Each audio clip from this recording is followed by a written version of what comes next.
Assalamu alaikum wa rahmatullahi wa barakatuh. I would like to thank Brother Mchima Salawazi and the Oral Tradition Roots Foundation for giving me the opportunity to say a few words on the life and work of one of the great sons of Africa, Samba Makumba. Between 1500 and 1800, approximately 15 million Africans were shipped to the Americans and the Caribbean. Over 20% perished during the long and turbulent Atlantic slave trade. The vast majority of slaves were brought from Western and Central Africa. Among them were a substantial percentage of Muslims. The main purpose of the slave trade was to obtain laborers for the sugar, tobacco, and the cotton plantation that the Europeans were starting to develop in their various colonies. The indigenous people, like the Taínos Indians, had been wiped out by diseases and genocide, so they turned to Africa for cheap labor in the form of slaves. The slave traders took the youngest, the strongest, the scholars, the ruling class, and all those who were most capable of bringing the greatest benefit to Africa. It destroyed a cultural way of life that was superior to many of the culture in Europe. In the beginning, Europeans raided African villages, but later induced them through devious means onto the slave ships. However, as the demands for the slaves increased, they resorted to various other methods, such as encouraging the Africans to capture their own fellow Africans and sell them to the slave traders. Samba Makumba was one of them. Samba Makumba was a noble and Islamic scholar of his tribe, the Fula Toro in Africa. A war was waged by the Fulas, including the Fula Toro, against those tribes that were involved in the slave trade. We must also remember that many tribal leaders had threatened the European slave traders of the consequences, severe consequences they were faced if they continue carry on the slave trade by enslaving the Africans. It was in this war that the 20-year-old Samba Makumba was captured and sold as a slave. He was brought to Trinidad on a slave ship and was brought by a French planter who gave him the name of Simon Boissier. As a person of exceptional intellect, Samba was given a supervisory position on his plantation by his slave master. He worked hard and faithfully at the plantation and found opportunities to earn enough money to purchase his freedom. Following the example of Samba Makumba and listening to his advice, where he was encouraging his fellow slaves to work hard like him and to save money, and so that they could free themselves. And so they listened to his advice, and they also worked hard to achieve their freedom too. As freed slaves, they formed a Muslim community with Samba acting as their leader or Amir. They later purchased a very large area of land where they were able to live as a Muslim community and practice their Islamic faith. They planted a variety of crops and raised livestock to sustain themselves and to sell for income. So they had planted vegetables and other agricultural products and raised livestock so that they could gain income. Having secure, comfortable livelihood, Samba and his community turned their attention to the suffering of their Muslim brothers and sisters in captivity. They established a fund to purchase the freedom of their fellow Muslims, and the Muslim community generously donated toward that fund because they had an aim and objective in mind, that is to free their fellow Muslims from the horrible tyranny of slavery.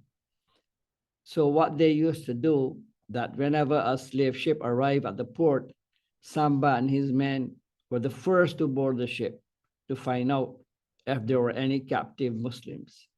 Mostly Mandingos were brought to Trinidad, and the Samba and his fellow Muslims were purchased their freedom.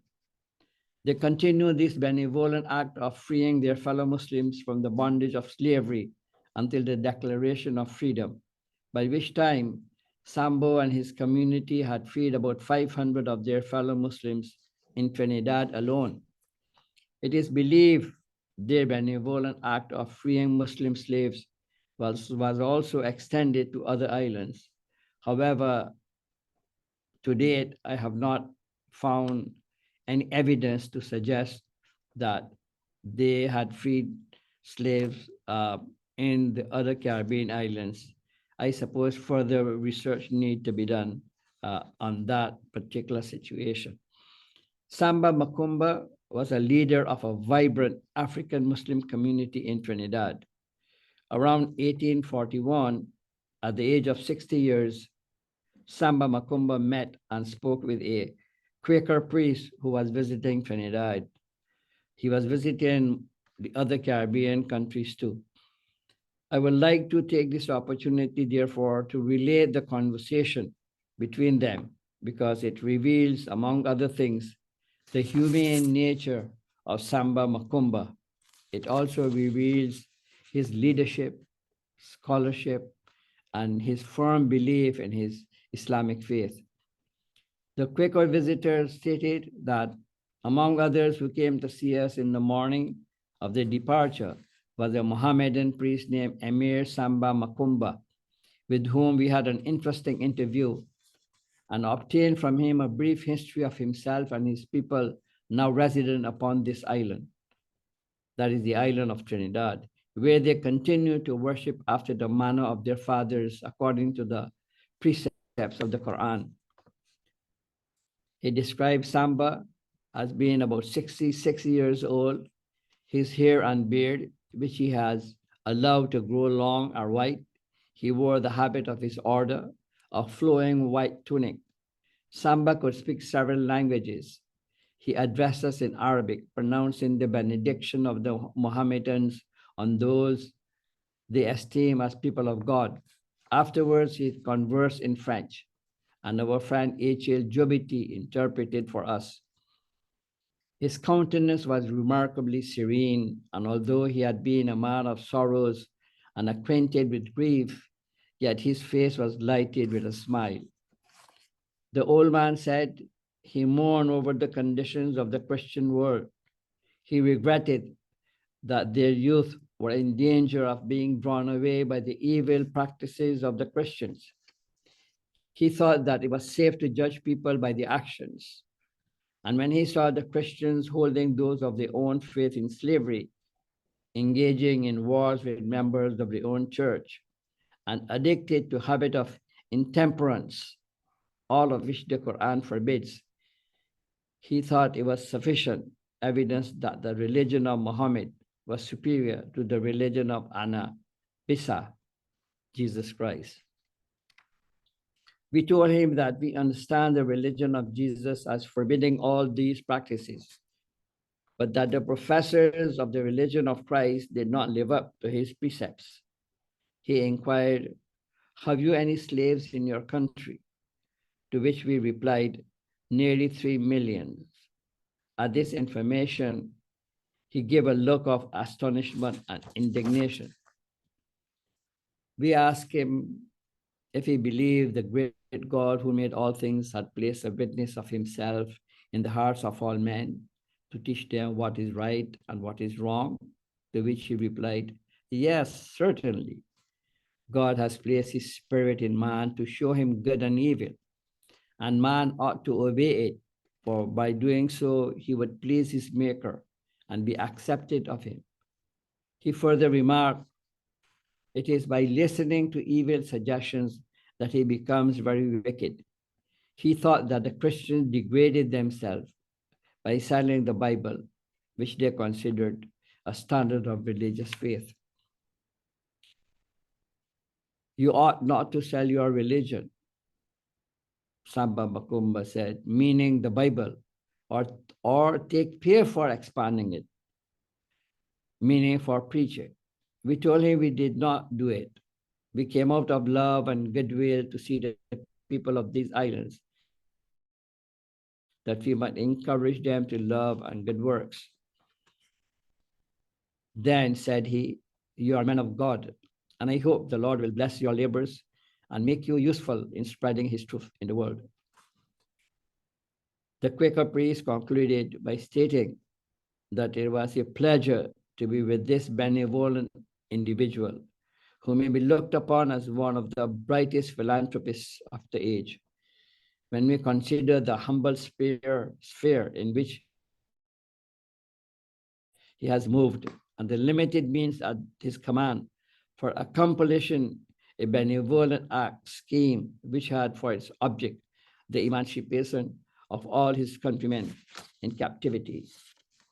In conclusion, let me state that while Islam introduced by the Africans would eventually go into eclipse in Trinidad, the facts remain that the African Muslims' presence in Trinidad constituted one of the largest, most organized, most vibrant, most enduring, and influential African communities in all of the Americans prior to the 20th century, perhaps rivaled only by their co-religionists in Brazil.